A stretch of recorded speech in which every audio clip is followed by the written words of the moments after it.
হজরত আদম আলাইসাল্লামের ইন্তেকালের দিন সকালে কি ঘটেছিল? আদম আলাইসাল্লামের কাছে ফেরেশতা জিব্রাইল আলাইসাল্লাম এবং মালাকুল মউত এসে কি বলেছিলেন? তার গোসল, কাফন এবং জানাজা কিভাবে হয়েছিল? হজরত আদম আলাইসাল্লাম ছিলেন আমাদের আদি পিতা। তিনি অনেক বছর বেঁচে ছিলেন।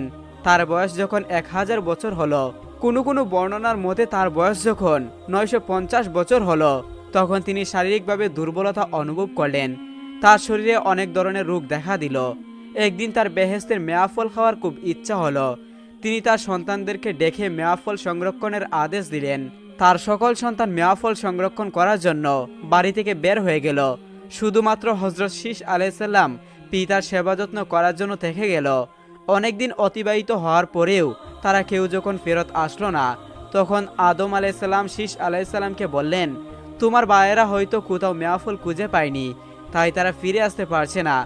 আর তারা কেউ আল্লাহ তাআলার ইবাদতও করে না, তাই আল্লাহ তাআলার কাছে মেয়াফল পাওয়ার জন্য সাহায্য চাচ্ছে না।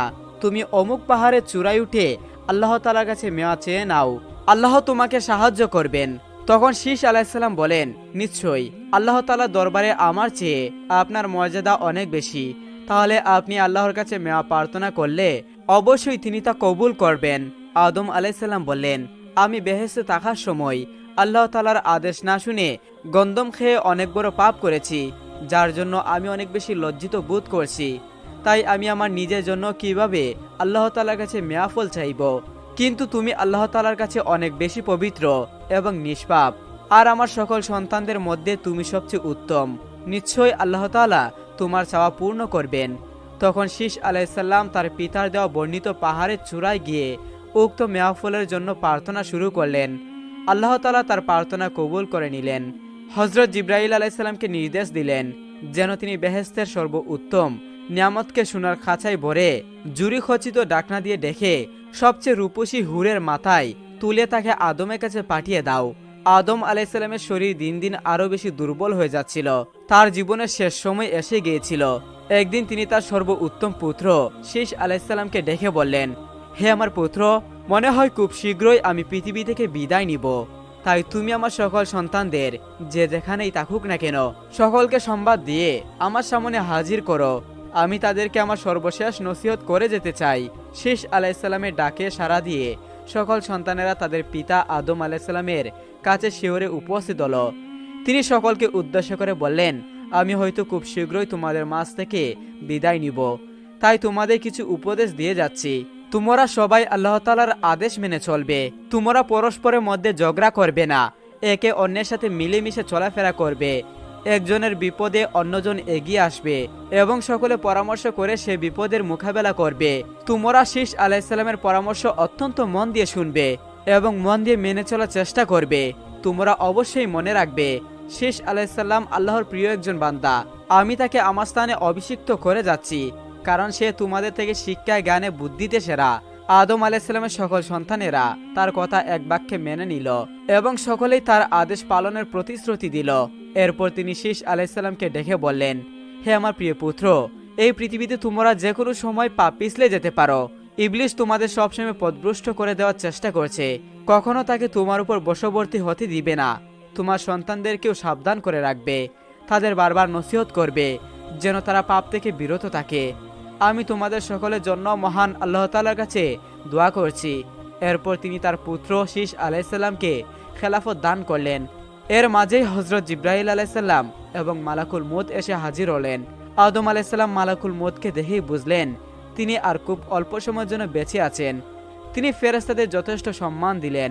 এই সময় আদম আলাইসাল্লামের পাশে বসে বিবি হাওয়া ও শীষ আলাইসাল্লাম তার সেবা যত্ন করছিলেন। তিনি তার বিবি ও পুত্রকে বাহিরে গিয়ে বসতে বললেন। তিনি আরও জানালেন তিনি তার অতিথিদের সাথে কিছু কথা বলতে চান।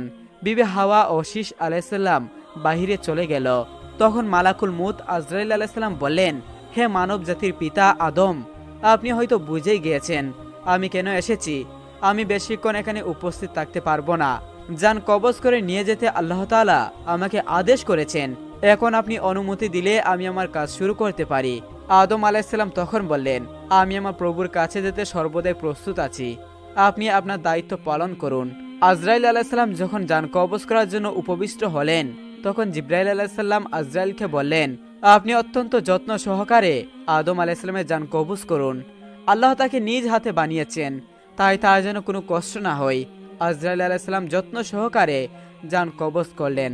আদম আলাইহিসসালাম ধীরে সহজেই মৃত্যুর কুলে ডলে পড়লেন। তিনি চিরনিদ্রায় শায়িত হলেন এবং তার মহান প্রভু আল্লাহ তাআলার কাছে চলে গেলেন। ইন্না লিল্লাহি ওয়া ইন্না ইলাইহি রাজিউন। সেই দিন ছিল শুক্রবার। আদম আলাইহিসসালামের মৃত্যুতে তার 40,000 বংশধর সকলেই শোকাহত হয়ে পড়লেন, কেননা এই মৃত্যুর পূর্বে শুধু হাবিলের মৃত্যু তারা দেখেছিল। তারপর আবার অনেকে সেই মৃত্যু দেখেনি, তখন অনেকেই জন্ম হয়নি। আর হাবিলের মৃত্যু হয়েছিল কাবিলের হাতে, তা সকলের আড়ালে। আর আদম আলাইহিসসালামের মৃত্যু হয়েছে সকলের চোখের সামনেই। এত মানুষ একসাথে সুখাবিত হয়ে উঠলেন, তাদের সাথে যেন আকাশ বাতাসেরও সুখে ছায়া নেমে এলো। বিবি হাওয়া আলাইহিসসালামের বিলাপ্রত কান্নাতে ফেরেশতাদেরকেও বিস্মিত করে তুলল। তিনি বিলাপ্রত কণ্ঠে বলতে থাকলেন, হে আমার প্রিয়, আমি আপনার সাথে বেহেশতে একসাথে ছিলাম, সেভাবে দুনিয়াতে সুখে দুঃখে একসাথে ছিলাম। আপনি কখনো আমাকে একা রেখে পরিত্যাগ করেননি, তাহলে আজ কেন আপনি আমাকে একা রেখে চলে গেলেন? আমি এখন কার নিকট আমার দুঃখ সুখের কথা বলবো? কে আমাকে সান্ত্বনা দিবে? মহান আল্লাহ তাআলা পৃথিবীতে আমাদেরকে একসাথে প্রেরণ করলেও কেন তিনি শুধু আপনাকে একা নিজের কাছে টেনে নিলেন? আমি এখন কার মুখের দিকে চেয়ে বেঁচে থাকবো? আদম আলাইহিসসালামের বংশধরেরা একদিকে তাদের গুরুজনকে হারিয়ে ইতিমধ্যে অনেক বেশি শোকাহত হয়ে পড়ছিল, তার উপর বিবি হাওয়ার বেলাপ্রত কান্না তাদের আরো বেশি সুখে দাবিত করেছিল। তারা কান্না করতে থাকলো। একসময় সব শান্ত হলে তারা বুঝতে পারছিল না এখন তাদের করণীয় কি, কারণ এর আগে তারা কোনো মৃত্যু দেখেনি। এমন সময় আল্লাহ তাআলা শেষ আলাইহিসসালামের নিকট জিবরাইল আলাইহিসসালামকে প্রেরণ করলেন মৃত গোসল, কাপন এবং জানাজার নিয়ম শিখিয়ে দেওয়ার জন্য। হযরত শীষ আলাইহিসসালাম নিয়ম অনুসারে সকল বংশধরকে নিয়ে জানাজা সম্পূর্ণ করলেন। প্রায় 40,000 বংশধর উপস্থিত ছিলেন জানাজাতে। সুরুম নামক দ্বীপের কোনো এক স্থানে আল্লাহর অলি হযরত জুনাইদ বাগদাদী রহমতুল্লাহি আলাইহি ছিলেন যুগের শ্রেষ্ঠ আধ্যাত্মিক সাধক। হযরত জুনাইদ বাগদাদী রহমতুল্লাহি আলাইহিকে একজন ইহুদি মহব্বত করতেন। একদিন সেই ইহুদি ওনার কাছে এসে কিছুক্ষণের মধ্যে যাওয়ার জন্য ব্যস্ত হয়ে পড়ল। তখন হযরত জুনাইদ বাগদাদী রহমতুল্লাহি বললেন, তুমি কোথায় যাচ্ছ? তখন সেই ইহুদি বলল, আজ আমাদের একটি সমাবেশ আছে, সব ইহুদিরা সেখানে আসবে এবং আমিও যাব। হযরত জুনাইদ বাগদাদী রহমতুল্লাহি বললেন, আমাকেও তোমার সাথে নিয়ে চলো, আমি তোমাদের বেশ ধরে সেখানে যাব। তখন হযরত জুনাইদ বাগদাদী তার সাথে গেলেন। তিনি সেখানে গিয়ে দেখলেন যে একটি উঁচু আসন তৈরি করা হয়েছে। কিছুক্ষণ পর সেখানে একজন বৃদ্ধ লোককে এনে বসানো হলো। এই বৃদ্ধ প্রতি বছর এখানে বসে উপস্থিত হয়ে সে একটি মাত্র উপদেশ দিতেন এবং তারা সবাই এই উপদেশ পালন করত। কিন্তু এবার সে চুপচাপ হয়ে বসে রইল। তখন সেই ইহুদি বক্তারা বলে উঠল, আপনি আজ কিছু বলছেন না কেন? আপনার বাণী শোনার জন্য আমরা অধীর আগ্রহে বসে রয়েছি। তখন সেই ইহুদি বৃদ্ধ বলল, এই মসজিদে একজন মুসলমান আছে, তাই আমি কোনো কথা বলতে পারছি না। তখন সেই ইহুদি বক্তারা বলে উঠল, কে সেই মুসলমান? আমরা তাকে হত্যা করব। তখন সেই ইহুদি বৃদ্ধ বলল, খবরদার, তোমরা তাকে হত্যা করবে না, ওই সেই ব্যক্তি, তাকে আমার নিকট নিয়ে আসো। তখন হযরত জুনাইদ বাগদাদী রহমতুল্লাহি আলাইহিকে নিয়ে আসা হলো। তখন সেই বৃদ্ধ ইহুদি বলল, আপনি কেন এখানে এসেছেন? তখন জুনাইদ বাগদাদী রহমতুল্লাহি উত্তর দিলেন, তামাশা দেখার জন্য এসেছি। তখন সেই বৃদ্ধ ইহুদি বলল, আপনি যখন এখানে এসেছেন তাহলে আমার কয়েকটি প্রশ্নের উত্তর জানতে চাই আপনার কাছ থেকে। তখন আল্লাহর অলি জুনাইদ বাগদাদী রহমতুল্লাহি বললেন, আমি যদি উত্তর দিতে পারি তাহলে তুমি বলো ইসলাম গ্রহণ করবে কিনা? তখন সেই ইহুদি ব্যক্তি বলল, হ্যাঁ, আমি ওয়াদা করলাম, যদি আমার প্রশ্নের উত্তর দিতে পারো তাহলে আমি ইসলাম ধর্ম গ্রহণ করব। হযরত জুনাইদ বাগদাদী রহমতুল্লাহি বললেন, প্রশ্নকারী বড় না উত্তরদাতা বড়? তখন সেই বৃদ্ধ ইহুদি বলল, উত্তরদাতা বড়। তখন জুনাইদ বাগদাদী রহমতুল্লাহি বললেন, তুমি প্রশ্নকারী, ওই আসন থেকে নেমে আসো, আমি উত্তরদাতা, আমি ওই আসনে বসে উত্তর দিব। তখন সেই ইহুদি বৃদ্ধ নেমে আসলো এবং জুনাইদ বাগদাদী রহমতুল্লাহি ওই আসনে গিয়ে বসলেন। তখন জুনাইদ বাগদাদী রহমতুল্লাহি বললেন, এবার তোমার প্রশ্ন করো। তখন সেই বৃদ্ধ ইহুদি বলল, আমার প্রথম প্রশ্ন, আপনারা বলে থাকেন জান্নাতে এত আহার হবে, তবুও কেন পায়খানা প্রস্রাব হবে না? দ্বিতীয় প্রশ্ন, বেহেশতে এমন একটি বৃক্ষ থাকবে যার শাখা প্রশাখা বেহেশতের প্রতিটি ঘরের উপর বিস্তার করবে। তৃতীয় প্রশ্ন, বেহেশতের নিয়ামত যত খাওয়া হবে তার ঘাটতি হবে না। আমি এই প্রশ্নগুলোর উত্তর জানতে চাই। তখন আল্লাহর ওলি হজরত জুনাইদ বাগদাদি রহমতুল্লাহি বললেন, প্রথম প্রশ্নের উত্তর, সন্তান যখন তার মায়ের গর্ভে থাকে তখন মায়ের গর্ভে রক্ত আহার করে, আর প্রস্রাব পায়খানার প্রয়োজন হয় না। দ্বিতীয় প্রশ্নের উত্তর, পৃথিবীতে সূর্য মাত্র একটি, কিন্তু তার আলো সমগ্র গৃহের উপর পড়ে। তৃতীয় প্রশ্নের উত্তর, পবিত্র কুরআন অগণিত লোকে তেলাওয়াত ও শ্রবণ করে এবং সেটার দ্বারা উপকার পায়, কিন্তু তার স্বাদ ও মাধুর্যতা কমবে না। তারপর হজরত জুনাইদ বাগদাদি রহমতুল্লাহি বললেন, আমি তোমার 3টি প্রশ্নের উত্তর দিলাম, এখন তুমি আমার একটি প্রশ্নের উত্তর দাও। তখন সেই ইহুদি বলল, প্রশ্ন করুন। আল্লাহর ওলি হজরত জুনাইদ বাগদাদি রহমতুল্লাহি বললেন, বেহেস্তের দরজার উপর কি লেখা রয়েছে? ইহুদি বৃদ্ধ এই কথা শুনে চুপ হয়ে রইল। তখন সব ইহুদি বক্তরা বলে উঠল, আপনি আমাদের ধর্মীয় নেতা, আপনার 3টি প্রশ্নে তিনি উত্তর দিয়েছেন, আর একটি প্রশ্নের উত্তর আপনি দিচ্ছেন না কেন? তখন ইহুদি বৃদ্ধ বলল, আমি যেই উত্তর দিব তা যদি তোমরা মেনে নেওয়ার অঙ্গীকার করো তবে আমি উত্তর দিব। তখন তারা সকলেই অঙ্গীকার করে বলল, হ্যাঁ, আমরা মেনে নিব।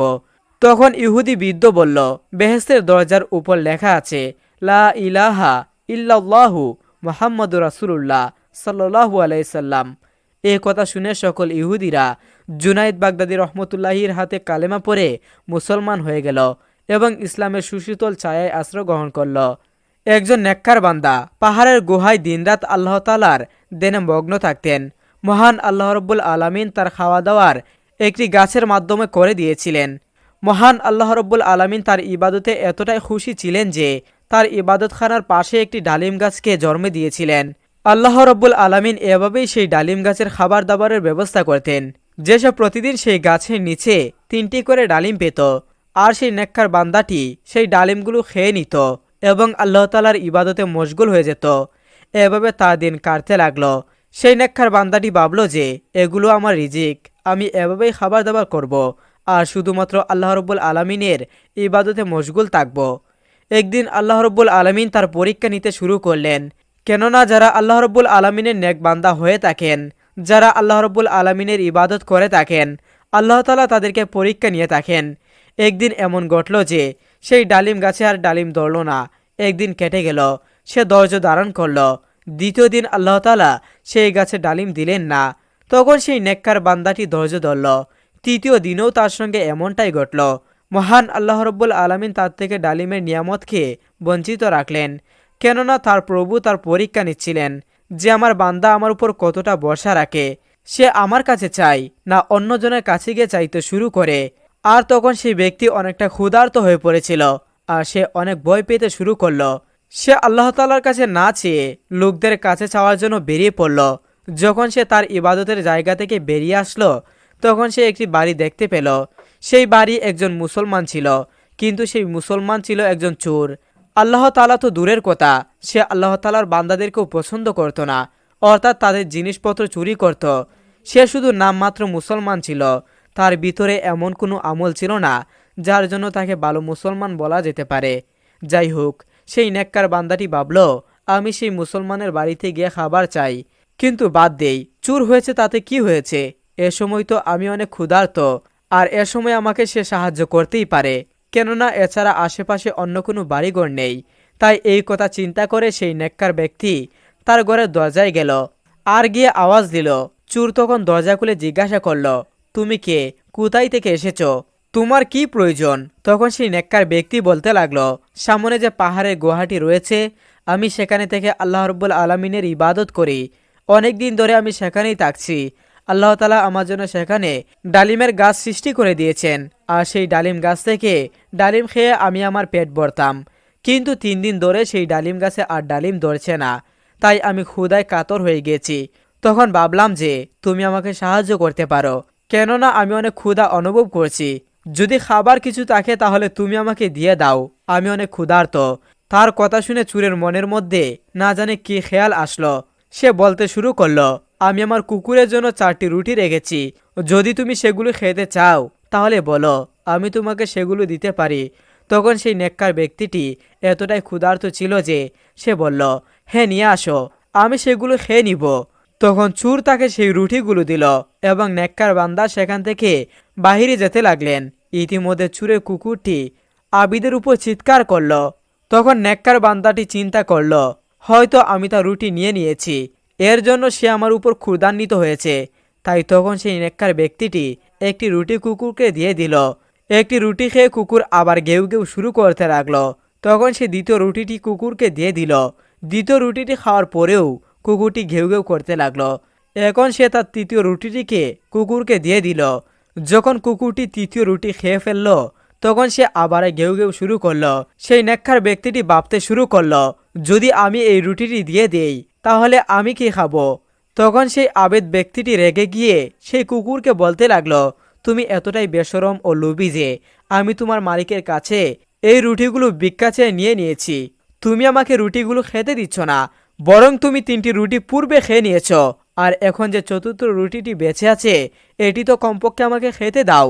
তখন আল্লাহ তাআলা সেই কুকুরের কথা বলার ক্ষমতা দান করলেন। তখন সেই কুকুরটি মানুষের মতো বলতে শুরু করলো, হে মানুষ, তুমি এতটাই ইবাদতকারী, আল্লাহ তাআলার একজন নেক বান্দা, আল্লাহ তাআলার ইবাদতকারী। আল্লাহ তাআলা তোমাকে উপহার স্বরূপ একটি ডালিম গাছ দান করেছেন। তোমাকে কখনো ক্ষুধার্ত রাখেন না, বরং আল্লাহ তাআলা তোমাকে জান্নাতি ফল ডালিম খাওয়িয়েছেন। তুমি আল্লাহ তাআলার সঙ্গে কি এমন দফাদরি করলে? তুমি আমাকে বলো যে আমি বেশরম লোভী, কিন্তু আমি এতটাই বিশ্বস্ত যে আমি সেই রুটিটি চেয়েছি যেটা আমার মালিক আমার জন্য রেখেছিল। তুমি তো আল্লাহ তাআলার ইবাদতকারী, তোমার যে তাওয়াক্কুল ছিল না, তুমি মানুষের কাছে চেয়ে নেওয়ার জন্য বেরিয়ে পড়েছ, আর একজন চোর তোমাকে সাহায্য করলো, তুমি তার রুটিটি খেয়ে রাজি হয়ে গেলে। তুমি কি 3 দিনের ক্ষুধার্ত সহ্য করতে পারলে না? তোমার রব কি তোমাকে ক্ষুধার্ত রাখতো? সে তো তোমার পরীক্ষা নিচ্ছিল। আমি তো একটি পশু, কিন্তু তুমি তো একজন মানুষ। তোমার বর্ষা কি করে তোমার রব থেকে সরে গেল? তুমি কি আল্লাহ তাআলার কাছে চাইতে পারতে না? আল্লাহ তাআলার কাছে দোয়া করতে পারতে না? কিন্তু না, তুমি একজন মানুষের কাছে সাহায্য চাইতে আসলে।